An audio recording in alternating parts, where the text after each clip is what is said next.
Welcome. This is Boxing Media Hub. I'm Mr. Neutral, and this is HardTalk USA.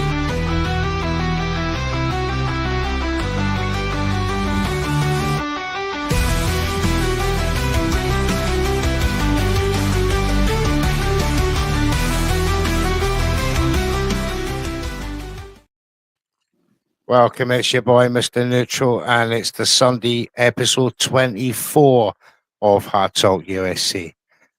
Plenty of guests to be coming on later tonight, but for now, the guys that are actually on time is Mr. JJ Solomon from TSB Spit Bucket. Thanks for And having we me. have, thank you, sir. And we have a big boss Adolfo, space commentator. Yeah, thank you, mate, for coming. And Ra Holcomb from Punch Out Boxing and part of the iBoxing Hub family. How you doing, gentlemen, all of you? You're doing absolutely well, Mr. Neutral. Fantastic. As good as we can be. As good as we could be on the aftermath of the night before. Obviously, we're going to talk about the PBC card from last night. But first and foremost, I have to say, in the absence of my prestigious co-host, that this was a wonderful American card. ABC put on the goods. It's what the market, I'm a big fan of the American market, and it's what it needed, that injection of excitement and big fight euphoria.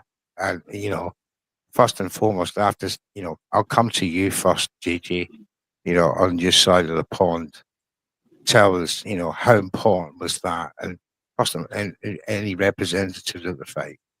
It was fantastic, man. I'll tell you, you can always measure the buzz just by going into the office at work and seeing who's talking, who isn't. And they know I'm the boxing guy, and sure enough, I had a bunch of people visiting the desk throughout the week. So that's a good sign for me knowing that they're promoting the thing right. But look, I'm in my Christmas jammies. Not sure if you guys can see them. I'm sipping on a great cocktail just because Cheers. we were gifted. It feels like we were gifted. It feels like Christmas for me, man. Top to bottom, action packed. We saw IQ. We saw action. We saw it all. I love the card. Stateside, man. We were buzzing. I know PBC catches a lot of hell, but man, when they do put on an event, they put on an event, and I really, really enjoyed what they put together last night. It was a beautiful job. It was like a premiere of a movie. All the stars were there. Anyone was there. Again, a great event. Adolfo, big boss, you must feel something similar. Yeah, absolutely, man. 3 great fights. It was all around action from what we've seen in the main card. And even the Ramos and Rosario, that was a great fight as well. I managed to catch that. And again, it just top to bottom, man. PBC put up a great event. They needed this. All the hell they've been taking, for quite some time. They had to put up a great card, and it from top to bottom, man. That was absolutely incredible, man. And I know it's hard to choose my favorites between Pitbull Fierro and Navitas Morel. There was such great action, but you see, that's exactly what we needed. Just one great event. All the fights. Just being incredible. And there's nothing else to say, Mr. Neutral. Overall, the event was top notch. I absolutely agree from top to bottom. From the prelims, we've seen the likes of Camille Morton coming through, going straight into the undercard with Jason Rosario and Jesus Ramos. Absolute beatdown for so many rounds, and entertaining. And showing that that heart, that Mexican heart. He's Cuban or Dominican? I can't remember. Rosario, Dominican, national, could be right. Yeah, he's showing that Latino heart and grit, and that was emphasized right through the card going into the Angel Fierro Cruz fight. I mean, my goodness, that was a battle. I remember seeing Suleiman, the WBC president, in the ring just before Isaac Cruz got in there. He's having a wee chat with Angel Ferrero, and whispering in his ear. And I'm just wish I was privy to that conversation. And then of course Isaac Cruz came in and gave us that wonderful, wonderful battle. Let's bring in Ra from this side of the pond, from the UK Punjab boxing. Ra, you've been in many, many a show, but from a fan's point of view, from this side of the pond, that was something special. Oh, amazing. I'll tell you what, for me, I've been banging on about this to anyone who will listen. The headliner, it's the best fight between contenders in the sport. Yeah. Excluding champions. Yes, absolutely. Morel. So yeah, kudos to the fighters, kudos to PBC for putting it on. Some great fights on the the undercard as well, and of course the co-headliner, Figueroa and Fulton, getting the absolute highest quality fight. So much like the saying, what Americans are saying in terms of the politics, America is so back, baby. Yeah, baby. I hope so. Geez, we needed it. We needed it. Yeah. Exactly. It's like a shot in the arm. Mhm. The market needed it. The fans needed it. The industry needs it. We can't, in a perfect world, but we can't have Tucker Al-Sheikh running the whole thing without a competitive market that's strong. And as I said in previous Hard Talks, it's probably still the most prestigious market yet to be conquered by Tucker Al-Sheikh. It's going to take a hell of an effort to do that. But going back to let's go back to that first fight very quickly. We'll go through the card and then we'll go about we'll go on from there. But Jesus Ramos Rosario, I actually done a prediction on Brunch Boxing saying it's going to be a draw. And how stupid do I feel now, gentlemen, after watching that destruction by Jesus Ramos? Is he someone that's going to go places, as we see? I'll start with you, Gigi. My immediate thoughts were, because he said he wanted to get back down to 154, if I'm not mistaken, right?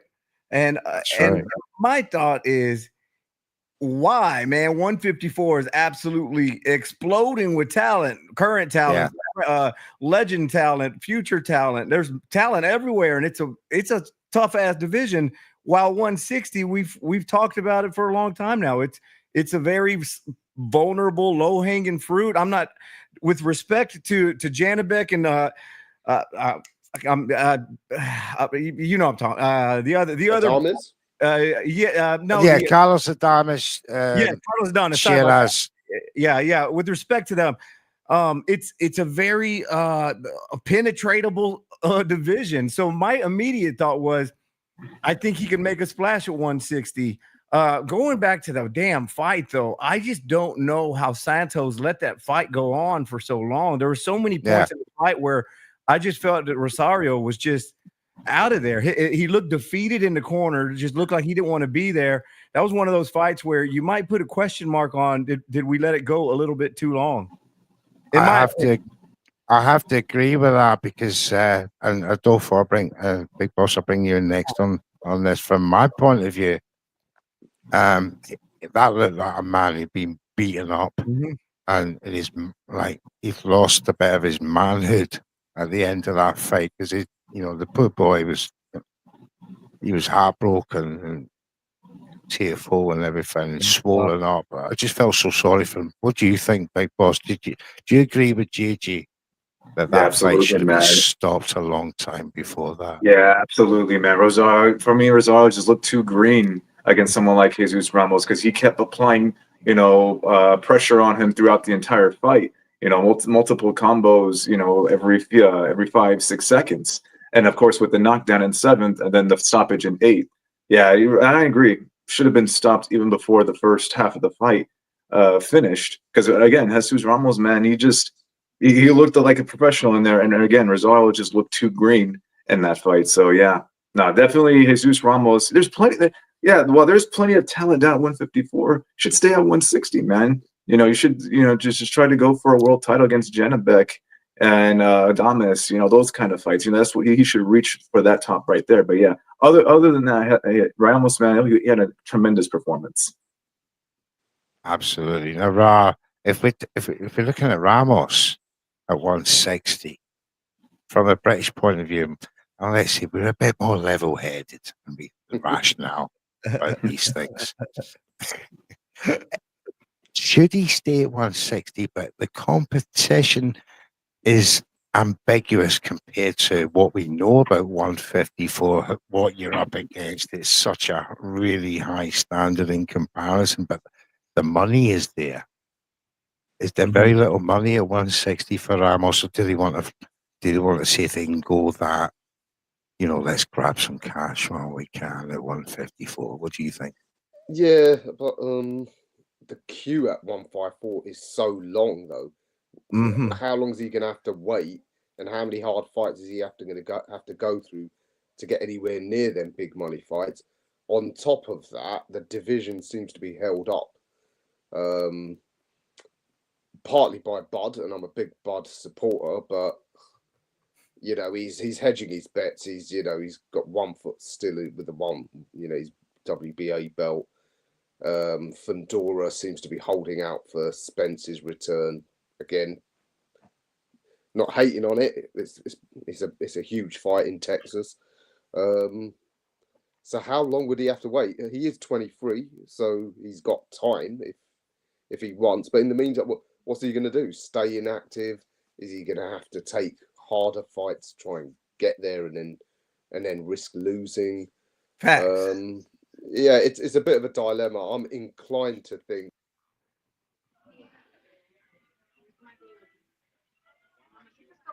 You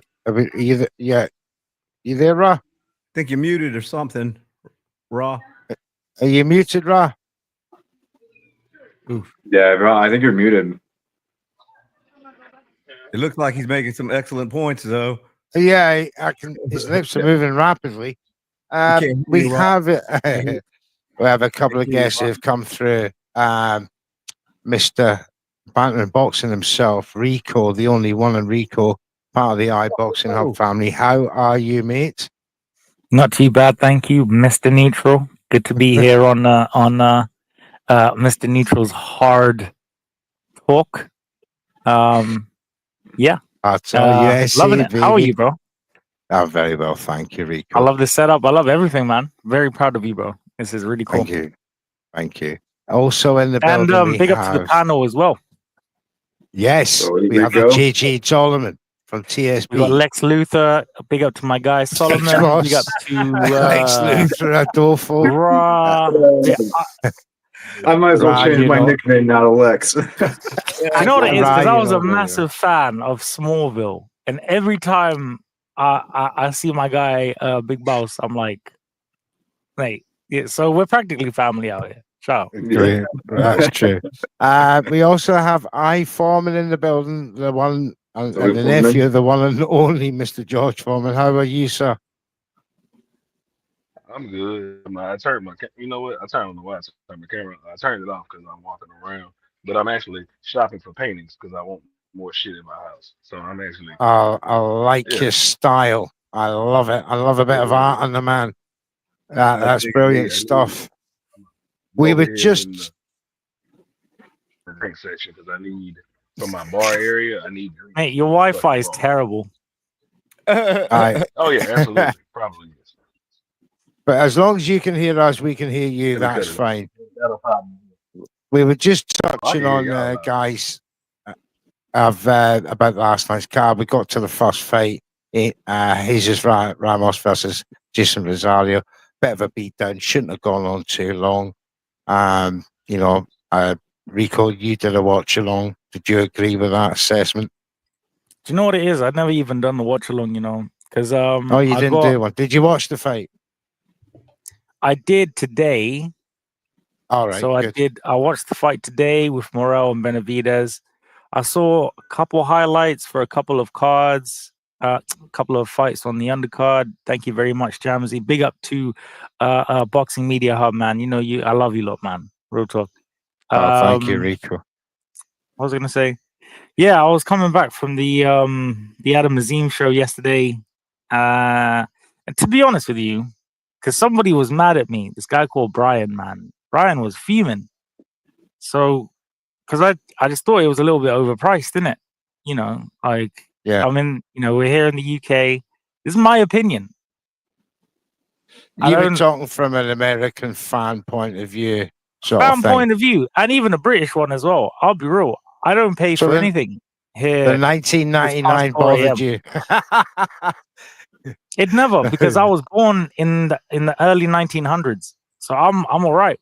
I'm reaping the benefits of the forefathers like Turkey, so we're good on this side.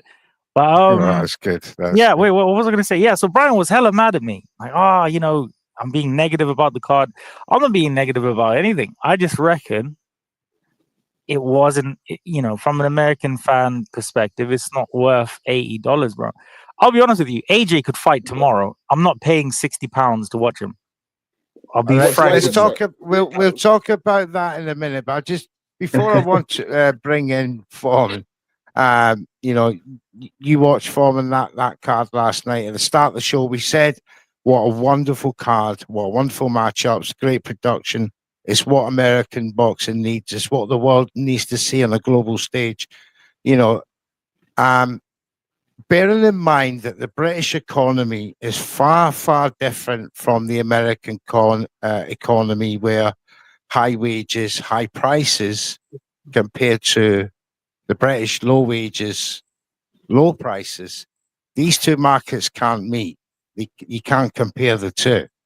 So, Foreman, from an American point of view, A, did you enjoy the card? And B, was it worth every penny? I enjoyed the card. I was there, so you were there. A little bit top to bottom at the first fight, Tellez and all of them. So, I mean, plenty of prelim fights, and then 4. But yes, 100%. That fight, that card turned out awesome. Y'all made the point the Rosario fight did go longer than it should have. Like that shit was dead by round 3. They could cut that shit off. Yeah. You know, I think the referee did the right job in the end. The referee did the job the corner didn't do for some reason. Okay. I just want to go through some of the chat now. First time I've addressed that. Big up all the chat who's watching on X, LinkedIn, and YouTube. James Boxing Chat, big up Mr. Neutral, GG, Big Joseph Holcomb, thank you, mate. We got Sachat a lot, big up fellas, big up Sachat a lot. Watch out for his shows on his YouTube channel, quality stuff. Kamel Morton was quality in the before the prelim show, with the third round knockout. Quick question to you, GG, is we getting to the point where, right, Kamel, you're in the big boys game now, you need to start moving up with this opposition level? Yeah, it's about that time. I mean, it's about that time, right? I don't understand why he's still on the prelims. I get it. Yesterday there were some action-packed fights, but some of the other cards, when it's just hard to find him, I'm not quite sure what they're doing. When you have somebody as marketable as him, he's got the goods, he's being marketed. But back to your question, I do think it's time to step up. This was supposed to be a little bit of a step up, but yeah, there's a lot of names out there. And I kept hearing, I forget who it was yesterday. Maybe it was Goosen. He's saying, we don't want to rush the kid. We don't want to rush the kid. Some kids are special. Some kids are special. Some kids are gifted. And yeah, I totally get you want to be safe. You want to make some smart moves, but I think Kamel has the IQ, the gifts, the handlers around him to not put him in a stupid situation. But I think it's about time to start letting America and the world know what we have here in Kamel Moten. I'm super confident that I think we're going to be satisfied with what we see. We're going to be thrilled, but it's about time to really, really start getting us that real preview of what's to come. Thank you, Gigi. Foreman, do you agree with Gigi there? I don't. While Kamel is good to this point, he's good for what's been in front of him. I always say boxing is a sport of what you do for me lately, and for what he's done and what's been in front of him, the opponents that have been in front of him. Yes, he outshines those guys clearly. Um, there are things that I saw even yesterday. For instance, something as simple, which people don't think is a lot. Carmel's build, his build, he's not where he needs to be build wise. Because you see, they have him lifting heavy weights and shoulders and muscles and all those kind of things. Those will eventually slow you down once you get into those fights with those real experienced guys and drag you down the water. So if you put him in those kind of fights right now, or try to put him in there, because Carmel's fighting at, what did he fight today? 140? If I'm not mistaken, Yeah. 140. Yeah, is it 140 or 135? I thought it was 135. Pretty sure it was Yeah, 135. he's lightweight. He's lightweight. Yeah. Yeah. So either way, from what even with what I saw last night, he had Abdullah Mason to put him down at the, and that's discredit to him. It's just that he's just not ready for that point. Both of those guys are. You're gonna rate both of those. You look at what's around him and what does his peers look like. He looks like his peers, and that's just like I said, for what's in front of him. He looks good for what's in front of him, and that's not a knock to him. That's not saying he's bad talent at all. He's obviously talented because you can visibly see it.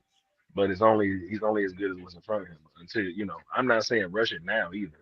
So I'm okay with watching out the guys, getting the rounds in because we all know that ring experience, those experiences matter.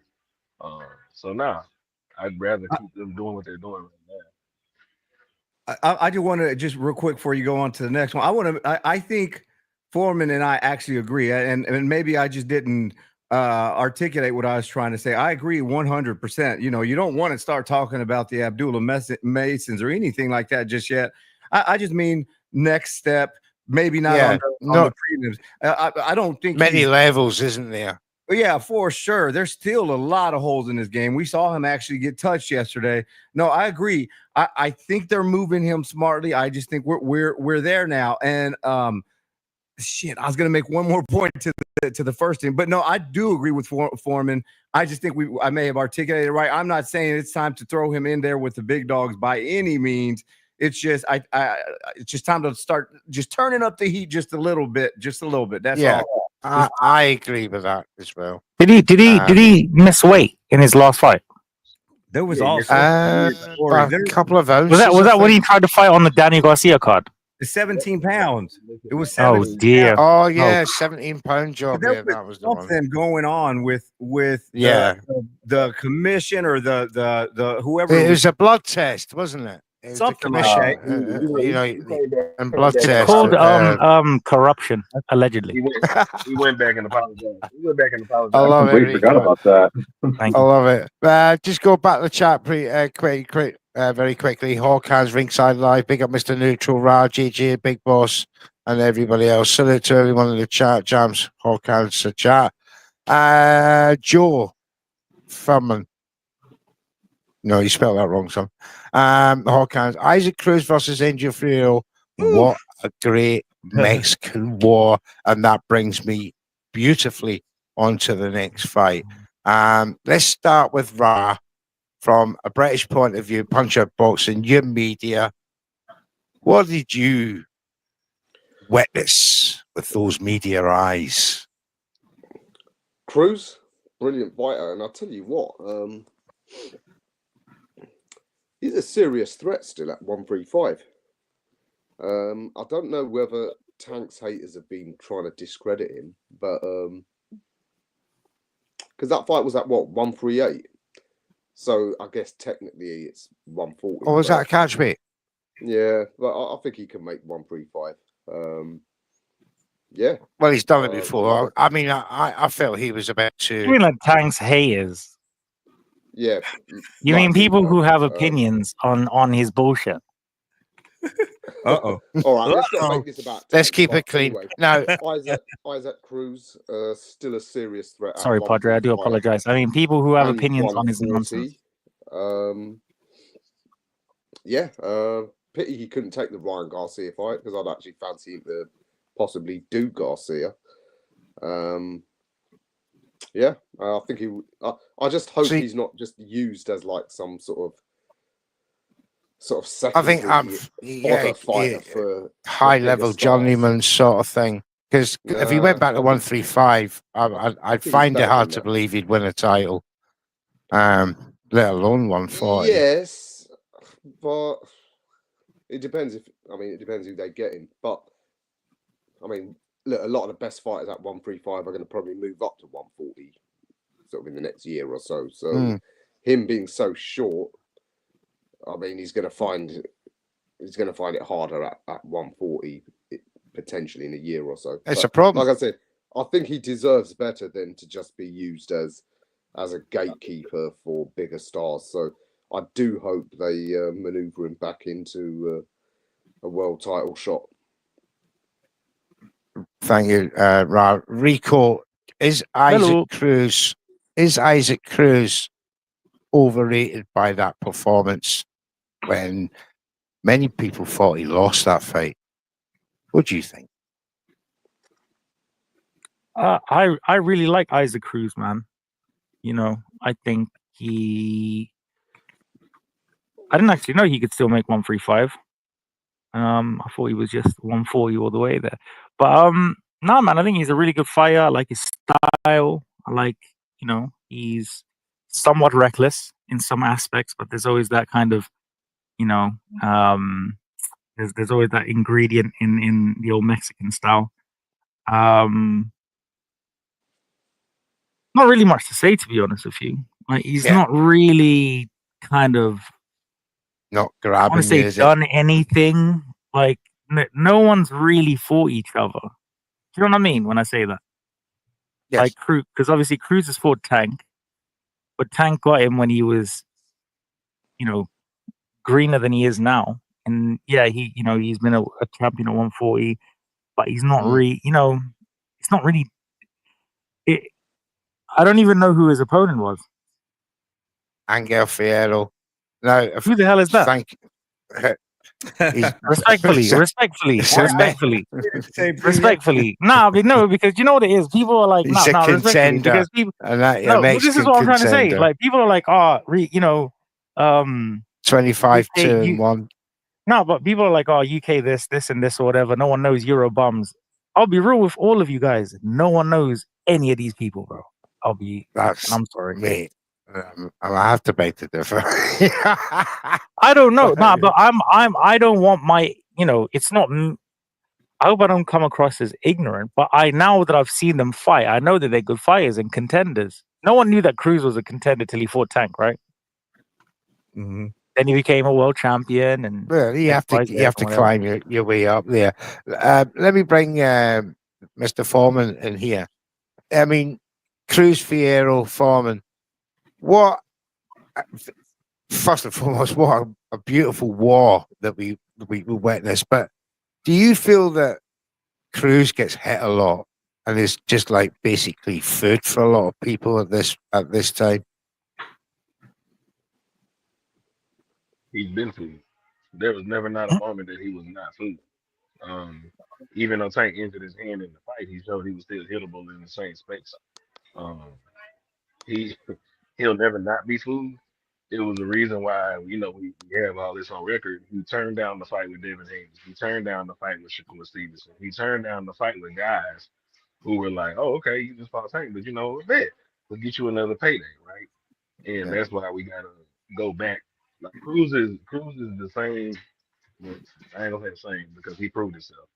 But Cruz was essentially what he could have been is somebody revered, like Fernando Vargas was, right? Fernando Vargas fought De La Hoya, and then he went back and fought Shane Mosley, and then he went back and fought. You know what I'm saying? He went back to back to try to prove like I can hang around.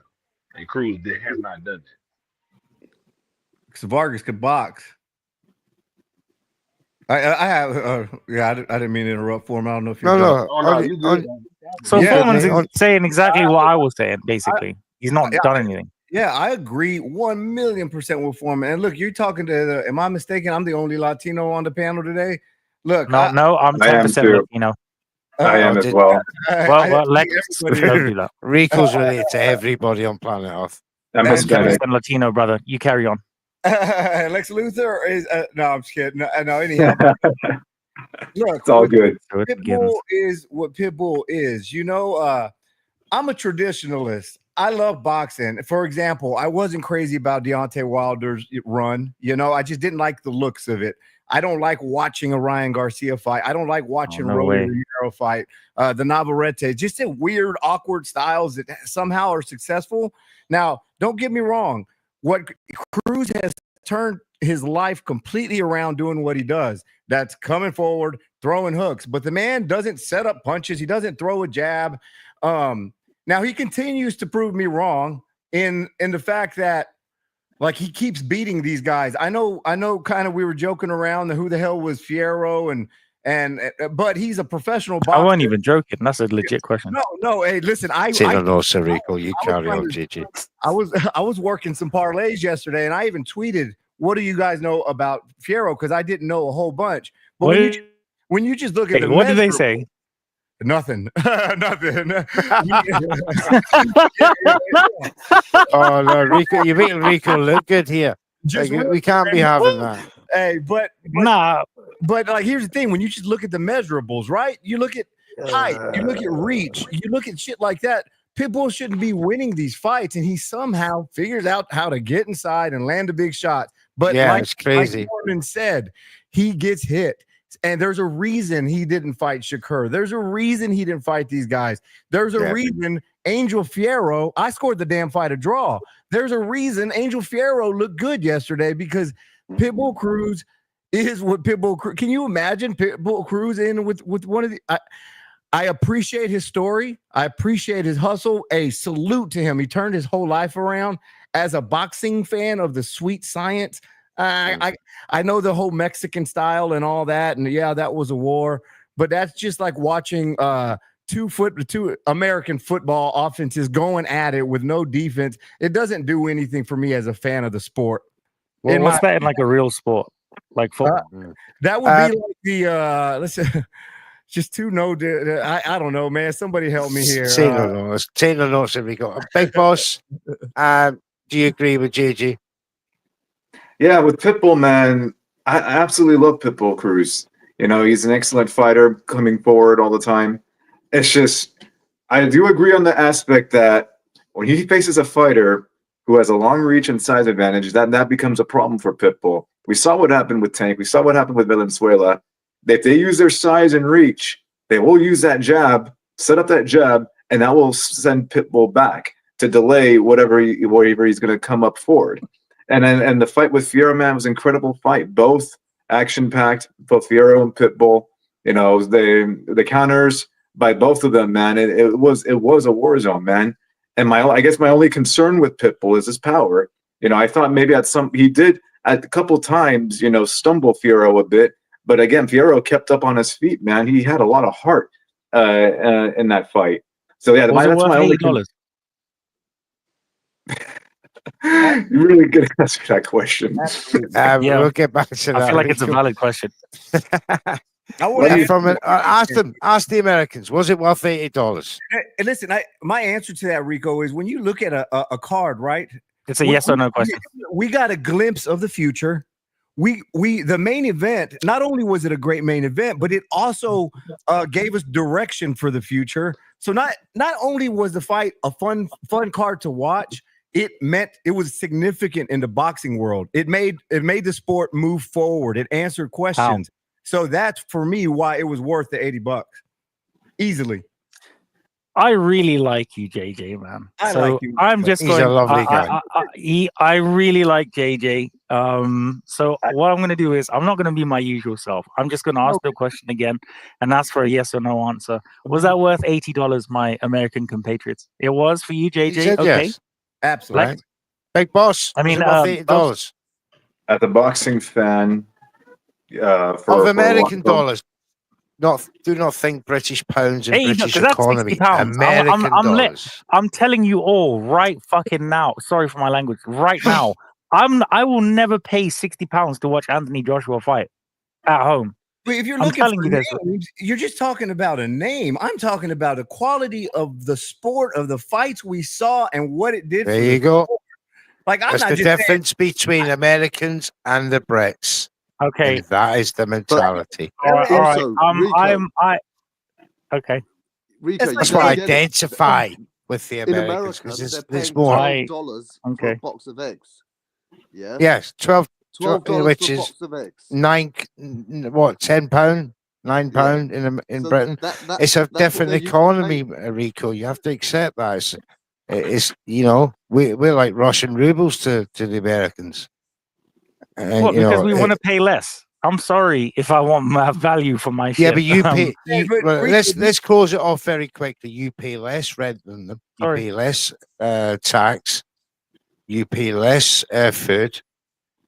You tax your local taxes. You know, your council tax, etc. Everything is less. They pay more for cars. Everything is No, they less don't. here, and that is why the market That is forces not true. dictate. That's That not is true true. at all. That is Not true. even a little bit. The average American working wage, is something like $65,000 a year. The average wage here in Yeah, so dollars is 40,000. wow. That's that's the less. difference. Wow. Yes, So we're less. we're far We're- less. That's why we're our poorer than market. No, you're saying We're we poorer earn less. than That America. doesn't have Listen, anything mate, to do with do buying you know the pay-per-view. state of What does that have to do California? with anything? The state of California has got a bigger economy. It's probably Well, about the seventh Padre, largest Padre, can I just say economy in this the just world, real and quick? that's in one Everything, American state. no, everything would be valid if there wasn't over 300 and something million people over there, and there's about a tenth of that That's- over here in England. That In Britain. you just answered the question. Think of the economy based on that. Right, moving on. So Sorry, Rico. We must move on to the next fight, which is Stephen Fulton versus Brandon Figueroa. For me, shock upset of the night, and you know, a fantastic performance and a redemption, a big FU, as were his gum shield, to the boxing writers and media who wrote him off. What a comeback. Moves up to featherweight from that Inouye loss. And just comes back from a sheer bout of an activity and puts on an absolutely spectacular masterclass. I think all those people who are watching are expecting Brandon Figueroa to steamroll him, considering he's had 3 fights at featherweight already. And all that rhetoric was blown out the window. JJ, coming to you first. Are you a fan, first and foremost? And tell me your thoughts on that performance. Sure. I first off, I'm a fan of all of these guys. I respect them and I love them, and I want to see all of them do well, and I want to see them be happy. And there's a reason I'm saying this. I, like you, thought Figueroa was going to win and win big yesterday. I've seen Fulton's last couple performances, and you just wonder if he shot up here, you know, and not just the media turning on him. That's how he was feeling, at least. But the comments he made about his mom and his sister, him feeling like he's getting used by his family almost. And after the recent performances, how they turned on him. Look, I tweeted about this last night. I didn't think Fulton was going to win, but I wanted to see something from him that he could bounce off of, that he could be happy about and find that inner peace and confidence again. Sorry, I'm not trying to make this too sappy, but man, when I would read that about how he was feeling about his own family, it really made me really pull for him as an individual, as a human. So yesterday, a lot of people complained the fight wasn't was boring or whatever the case. I don't know what happened to Figueroa. First of all, that I don't know what that was, and second of all, man, salute to Fulton for coming out after all the adversity, for having a phenomenal game plan, and for sticking to the game plan. Like I said, I'm a fan of all of these guys, but I'm especially happy for Fulton for getting the win. But more importantly, I'm happy for him going home and be able to sleep at night and just maybe shaking some of those demons off. I was really happy to see Fulton win yesterday. Excellent. And just for what you'd like to see next from Stephen, would you like what is the fight next for him at featherweight? Oh, Unification. Man. Yeah, unification, man. You want to? I think Pick one right now that you'd want. Let's go, little Nicky. I'll take Nick. Yeah, That's my man. I'll take. Bring on the Wrecking Ball versus Yeah. Cool Boy Stephen Fulton. That'd be Nick Ball will that'd be a send him fire. to hell. Nick Ball will kill him. Let's bring in Rico very quickly now. He's a big Nick Ball fan. Tell the folks He's on at a plane home, with Nick Ball, Rico, bro. That's why hilarious. he beats I don't. Stephen Fulton. Tell us, Rico, why? 100% wrecking, 3000% ball. All right. First of all, never ever play with my guy Nick Ball. The true Scouser King is Nick Ball. Just the relentless punching and absolute dynamite in both hands. Just impacting the chin muscle and equilibrium of all opponents. I mean, look what I mean. Dare I say, and I know this is HardTalk USA, but I mean, look at what happened to Ford. There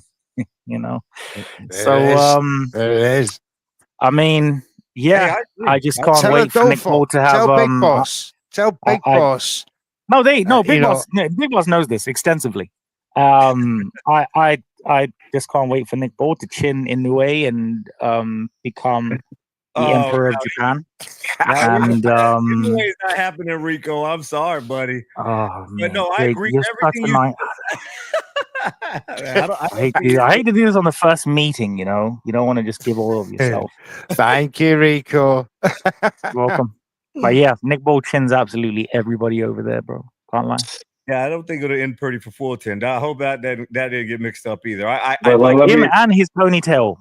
Let me ask you this, Rico: is Nick Ball the A side against Inoue? According to himself. Your Wi-Fi cut. What did you say? Is Nick Ball the A side against Inoue? According to Nick. Absolutely. According to Nick Ball himself.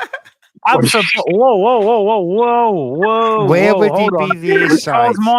Was Charles Martin the A side against Anthony Joshua? Yeah. No. Yeah, he was. Oh, there's promotion. Yes. Yeah, he was. He got paid accordingly. Ah. So Inoue. So that means Benavidez. So he will. Yeah, he plays the A side. He's at the higher weight, and Nick Ball is going to absolutely chin the Japanese. Okay, he's got. I'm sorry. Because he's in a higher weight class. What does that make sense? Nakatani, everybody out. Sorry. Let's bring. HardTalk has gone a little bit soft ever since I've been here. I've got so many people to get through, Rico, and so many subjects. Foreman, Stephen Fulton, Nick Ball. Who wins? Nick Ball. Nick Ball does not win that Lock fight. him in a room. Nick Ball. Sorry, Rico. What I'm proud of is how Stephen Fulton had the adjustments Stephen Fulton made from the first fight, but also the confidence he went in there to stay with his game plan and not lose it in that fight. Even when Figueroa pressed up on him on the ropes, he didn't shy away from none of it. He fought a really, really, really educated fight last night, and I can understand fans were kind of booing sometimes in spots in the stadium for no reason. No way. Because I guess somebody was like, oh, well, they hugging. They not really. They were leaning on each other, but they were leaning. Were they booze? They were in the stadium. Figueroa and Fulton, yeah. A lot of in the pocket. You got to factor in. It came after the Isaac Cruz fight too. Correct. So I say it came after that, obviously. But I mean, it was at no point that was a fight of either. Agreed. Like that was a damn good fight. You would have put that fight before Isaac Cruz. Yeah. It would have been just that good of a fight. That would have been a great warm up to that battle, wouldn't it? Yeah, absolutely. I get that. Ra, Stephen Fulton pressed you. Yeah. I'll tell you what, our colleague Adam's boxing show, I think he was one of the few to actually pick Fulton. Mm-hmm. And so kudos to him. Salute. We should know this by now. If we followed this sport long enough, you can't write fighters off because of a bad performance, one or two bad performances. And Steph Fulton reminded us of that. As JJ said, I think he's got that maturity now to just know what his skill set is, and that is pure boxing. He stuck to it, didn't let a desire to maybe, put on a more exciting performance, get the better of him, which would have played into Figueroa's hands. And he got the win, and he's well back in at the top. I think he would beat our Nick Ball quite comprehensively, unfortunately. Don't say our. Nick Ball has not been convincing at the top level. Not much evidence he's even that big a puncher. Got two questionable knockdowns against Vargas, very questionable. Got the draw. Was quite fortunate against Ford, a very weight drained Ford, and I think his two choices of defenses at home probably is an indication that his team aren't entirely convinced by him at the genuine world level. Could it be a case of genuine not world convinced? level? Sorry, beats Rico. two world level opponents. Calm down. Sorry. Calm down, please. Adults in the room. Anytime someone doesn't stick up for the Brit, we know it makes your blood boil. He's president of the Brits Association, by the way, ladies and gentlemen. Not even that. Excuse the That was just a outburst. whole bunch of horseshit. But I love you, Raw. But carry on. Sorry. In my opinion, obviously. In my opinion. Yes. Alleged. Yeah, I mean, when you're choosing the two guys he's chosen for his first two defenses at home, and then talking about, let's get the Inoue fight, I think it's a sign that they know at the top level against genuine contenders, he won't be a world champion long. And his mandatory, who we saw on the same card, the Argentinian Quayle, there's a good chance Quayle would dethrone him. He's not got a style which is made for longevity either. Yeah. So the nose gets busted frequently, but I mean, every time I see him, he looks not bloody different, mine, but he just heals very well. Well, look, not to be unfair to him, I think as any new champion who faced a Vargas and a Ray Ford would, the promotion company would, maybe let's ease up, don't throw him in with a unification just yet. Let's blend it, bring him on as a champion. We've seen other fighters do it. Listen, I'm not hating on it. I'm just saying, they sort of escape that sort of scrutiny. But if you're talking about how we do against the other champions, I think Fulton would comprehensively outbox him. Good point. Yeah, I know. Listen, 95% of the time, I'm going to pick the boxer over the slugger. But when I see Fulton and Ball line, when I see that, I feel Fulton's got something up here that he's still working through, and I'm afraid that Ball brings.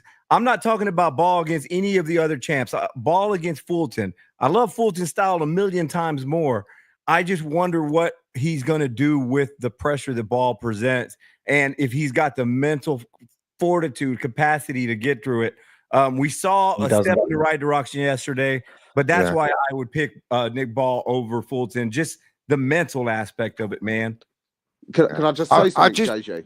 Yes, go on, Ron.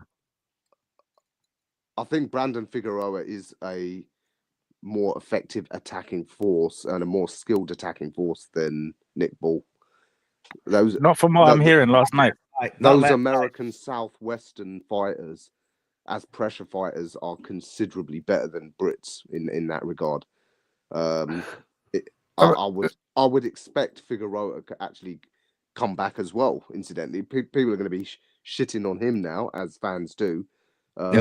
I still maintain Figueroa's got a good chance of halting the Inoue train when he comes up. Yeah, styles make fights. Styles make fights, and just right. Let's just give Rico a bit of help here. What Nick Ball brings to Fulton is something totally different than Brandon Figueroa. Brandon Figueroa threw 700 odd punches in that fight. Nick Ball doesn't do, but what Nick Ball does do, he throws with vicious and spiteful intent. And for me, he's the only one at featherweight who actually fights as a power puncher rather than a boxer per se. But Rico, tell the others why you think Nick Ball. Very quick before we move on to the main event. You know, All I've right, got very 20 minutes quickly, left. Nick Ball will punch through. You know, there's always that one rumor: if you dig a hole from where you are, you'll end up in Australia somehow. That's exactly what Nick Ball will punch right through the whole equator, right through to Australia. So, I mean, Nick Ball's 2 questionable knockdowns. He, rah, questionable. Questionable knockdowns. How do you mean questionable? He was he punching him in his pushed- face and he went down. How questionable is that? Over for one of them, and the referee counted it as a Pushed knockdown. him out. Nah, do you know what? Disingenuous and fake news. Somebody told me about this type of hearsay stuff. opinions. All right, just real quick. valid. Okay, Nick Ball, yeah, and you know, loads of people told me before, Rico, you're wrong. Nick Ball is never gonna beat the American Ray Ford. I told you he's gonna beat him. What did he do? Right. He should have had his first world title, which was robbed disgustingly. All right. Yeah, but we move on draw. because we don't hold grudges out here. I hold a grudge. I'm paid. So I'm still feeling from that. But in short, Yeah. you believe that Nick Ball beat Stephen Fulton? Absolutely. Mash it. Listen, Stephen, don't do that, bro. Don't do that. No, we have to move on because it's main event time. Yeah. David Morrell. No, I'm telling David Stephen, don't Benavidez. for Nick Ball, don't, bro. Just No, I see Stephen Fulton. Sorry, I thought you were addressing me. Right. Okay, moving on. David Morrell, David Benavidez. Let's move to you, Big Boss. First thoughts in 2 minutes or less. Your thoughts. What should how should Benavidez go into the next fight with what strategy? Yeah, so Benavidez, man, and Morrell, that was an incredible fight. Again, just like Fiorot and Pitbull, back-to-back, action-packed fight. And the first 4 rounds were absolutely incredible. I think round 4 for me is round of the year, man. Morrell Morrell, when he hit the ropes, he hit him, but caught him Benavidez with that good right hook. Made him stumble a bit, and Benavidez, understood what he had to do at that point.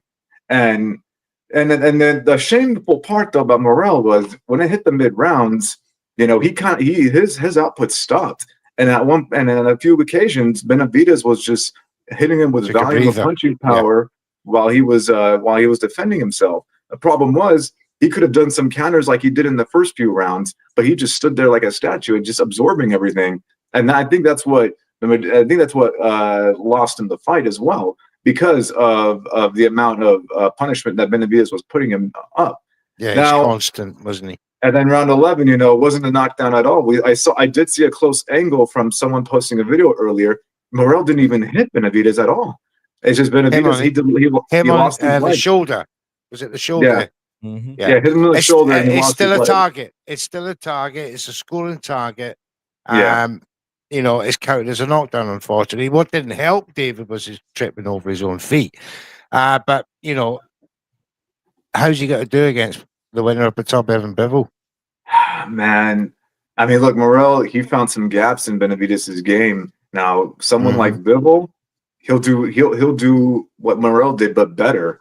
He'll counter every time Benavidez is going to throw. That's the thing with Bivol's game plan, is he knows how to counter right, and his footwork is phenomenal. So he'll just move around the ring, and David will just have to catch him, and that's going to be hard on him.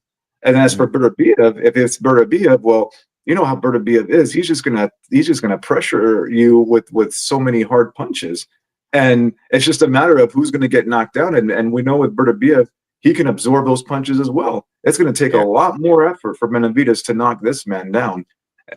And since he couldn't knock down Morrell, his power, he's still trying to adjust to 175. So going straight to Beterbiev, I'm sorry, but I think he loses to both. Okay. JJ, same questions, please, me. So the fight, I love the fight. Listen, I really had a hard time picking this fight. I loved both guys. Look, I've been wanting this fight more than I wanted to see Benavidez Canelo, just because the style matchup, I was just licking my chops. Now I picked David Morrell. Like I said, I thought David Morrell is more of a technical fighter. His fundamentals are better. Like I told you earlier, I will always pick the boxer. I've always had issue with Benavidez' balance, the way he squares up sometimes in front of opponents, and I thought Morrell would expose that, and Morrell did expose that in a sense.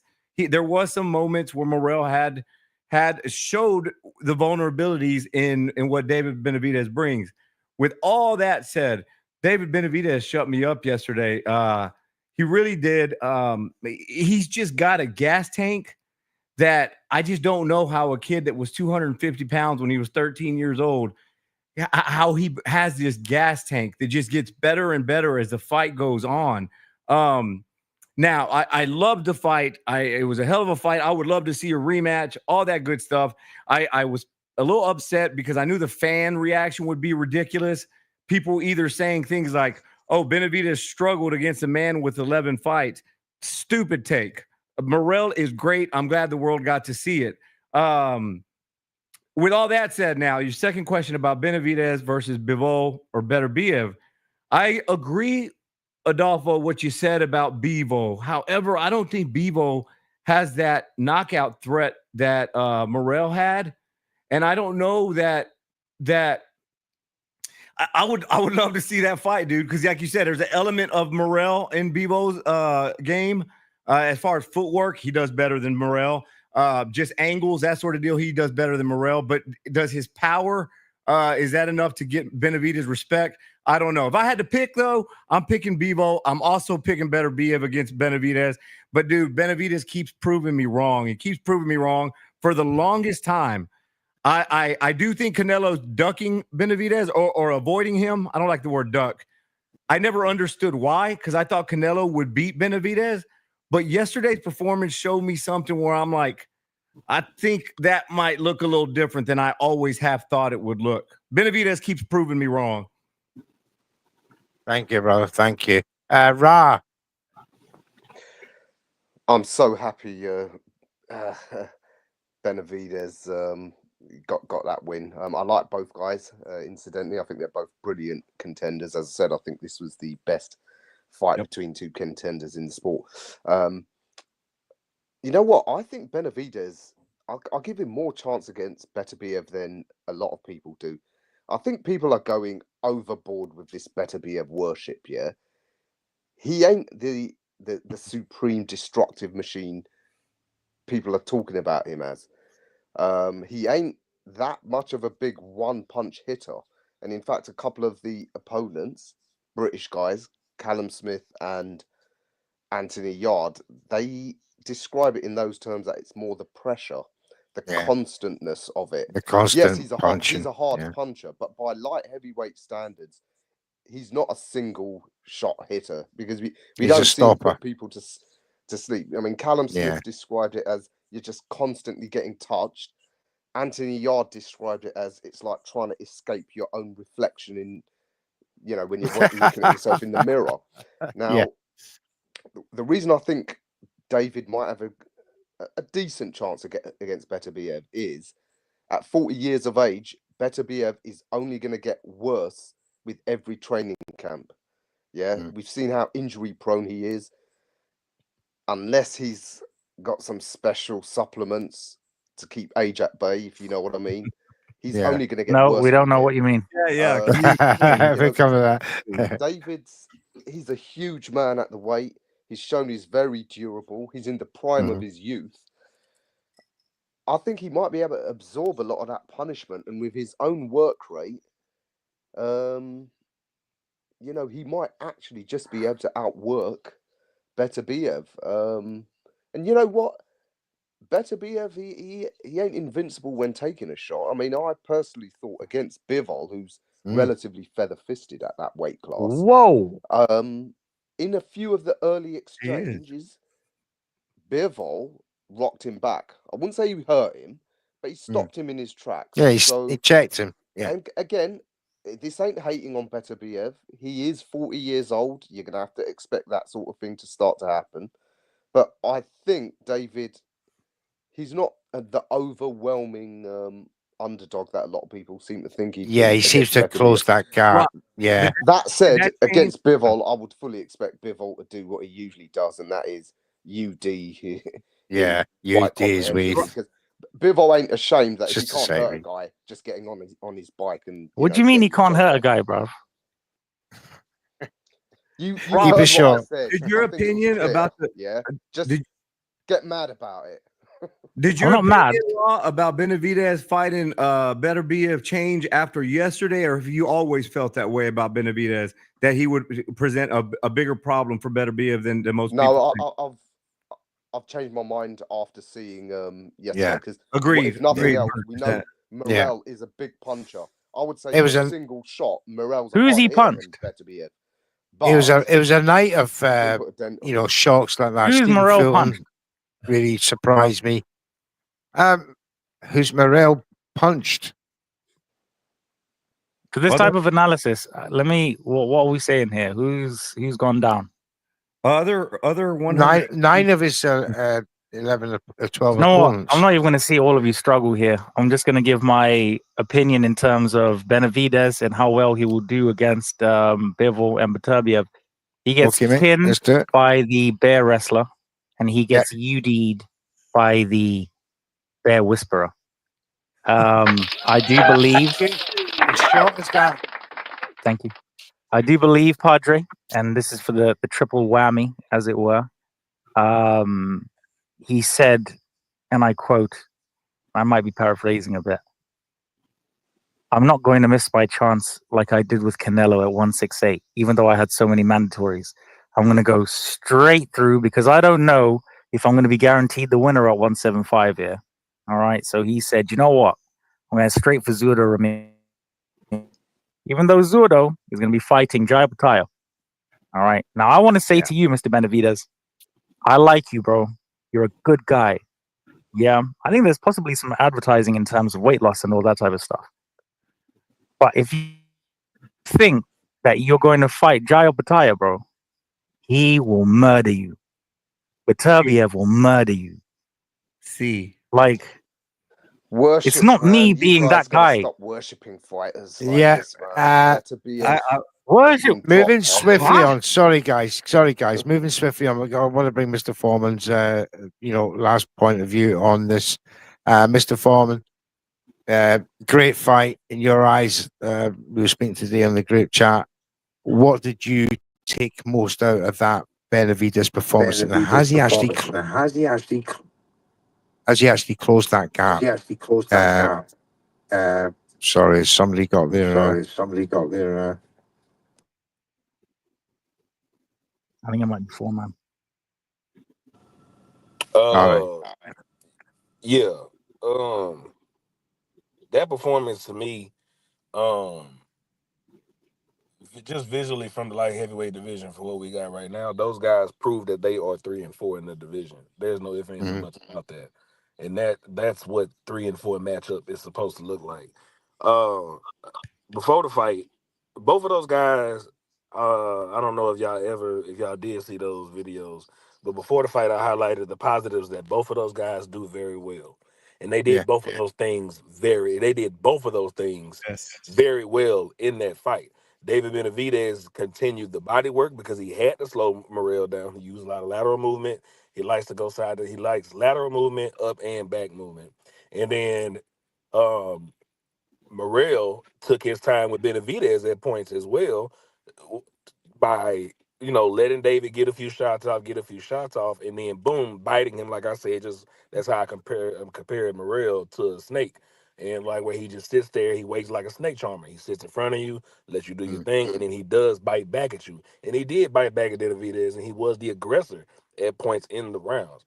Both of those guys did fantastic in that fight. There was no real. Morel lost the fight, but he's not a loser by any means, because some of the punches that Morel landed put anybody else down, and the same thing goes for Benavidez. The punches he landed would have sent anybody else to hell. The right hand that Morel landed when he was on the rope and Benavidez was coming in. Would any other punches do that to Gvodzik? Say what? From the Gvodzik performance. Yeah. That was a damn good fight to me. That was like Yeah. Benavidez landed, from what I could see watching the fight today, he landed those punches that he landed on Morel.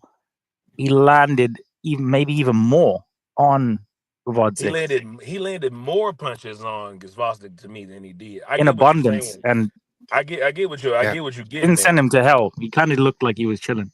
I get what you're getting at. There, I'm about to say I get what you're getting at, and that was. But does he beat? But does he beat Beterbiev, Foreman? But that was not. I don't know.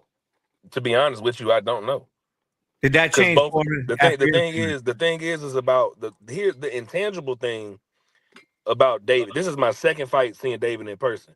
The intangible thing about David is not his skills in the ring. It's his brain, his mindset, and what he has made up. David showed about 5 or 6 times in that fight where I'm sorry, Benavidez. I can't say David shit. Benavidez showed about 5 or 6 times in that fight where it was like where he was hurt and like he ate the punch. He was like you could see it, and he was like, you know what? I don't care. You're gonna have to break me if you're gonna do this. Yeah. So resilience. That's where the game changes at. It's not necessarily this guy's more skillful than him more. No, it's the will at that point because David Benavidez's will. If it was like an anime cartoon, you would see that aura grow. Like you would see it every time he get hit, it would all of a sudden grow. Maybe like a Super Saiyan 1 or 2. Shoot, last night, man, he might have hit Super Saiyan. He might have hit 3. Don't say God. Don't say God. Don't do that. He hit 3. No, he didn't hit God. The last time he hit Super Saiyan like a 2.5 was when he fought Porky Medina. That was the last time he hit Super Saiyan God. What you think about 118, 108? Say again. 118, 108. What you think? Yeah, Disgraceful. that 118 I hated was that crazy. card. I hated that card. I'll give you 117. I had it 9-3, but that 118 is crazy. I had a 116, 112. Yeah, that one. And the referee didn't help with the overzealousness of taking the point away from David Morrell. There's plenty of fights where we've seen they've cuffed each other. He made up for that knockdown. That's what that was. The whole stadium knew what that was. Yeah, he made up for that knockdown. Call. We call them makeup calls out here. Yeah, that's what he did. Very unfortunate. For me, it was the only sort of really bad mark against that. Well, not even a bad mark. It's the only negative on that. Jack Reese. I was just gonna wait for you. I was on the phone. It's all good. He made up for that call. The whole stadium knew that shit too. Yeah. Was it necessary? Because he was so far ahead. Mm-hmm. That's Michael. Well, look, guys, we got to move on to we got Claressa Shields versus Daniela Perkins. We got a couple of minutes. Just give us start with you, Big Boss. How's it going to go? And what can Danielle Perkins bring? I think I see a 3-time undisputed champion in Claressa Shields. I'd say a 3rd round knockout against Danielle Perkins. Okay, thank you. Yeah. Gigi. We had Perkins on the show. She's full of confidence. She's got like this silent assassin vibe. Listen, she did some good stuff. She ended the United States drought in the World Championships in 2019. So she's got some potential there. 5 years ago. Yeah, just a minute, Rico. Just a minute. But with all that said, I think it's gonna be interesting. I think Claressa's gonna see some adversity. But look, man, I think Claressa Shields will be Claressa Shields, and she's going to prove how she can get through the adversity. All respect to the GOAT, man. Okay, mate. Thank you, Gigi. Rico, moving on to you. Oh, mate, where do I begin? Make it quick. I've got 2 minutes. Cakes and lemon drops. All right, so... Not like your 5-hour shows that you have. Mate, no, and I let you speak the longest out of everybody, right? I so know, whatever. You're a good man. You don't gotta kick me out. I have 1 minute 50 seconds left. All right. So I'm just gonna make it real quick, and I want all of you to fucking listen to me. All right. The GOAT is the greatest out here. All right. Perkins will not be, she will be Per without the Kins tomorrow. Or Kins without the Per. One of the two. But the GOAT is going to do what the GOAT does. GOAT things. What right? And that's enough. Maybe 2. Maybe two. Maybe Bro, two. Right, Because so- she gonna be undisputed heavyweight. So this is real shit, you guys, man. You won't get the All knockout. right, skip.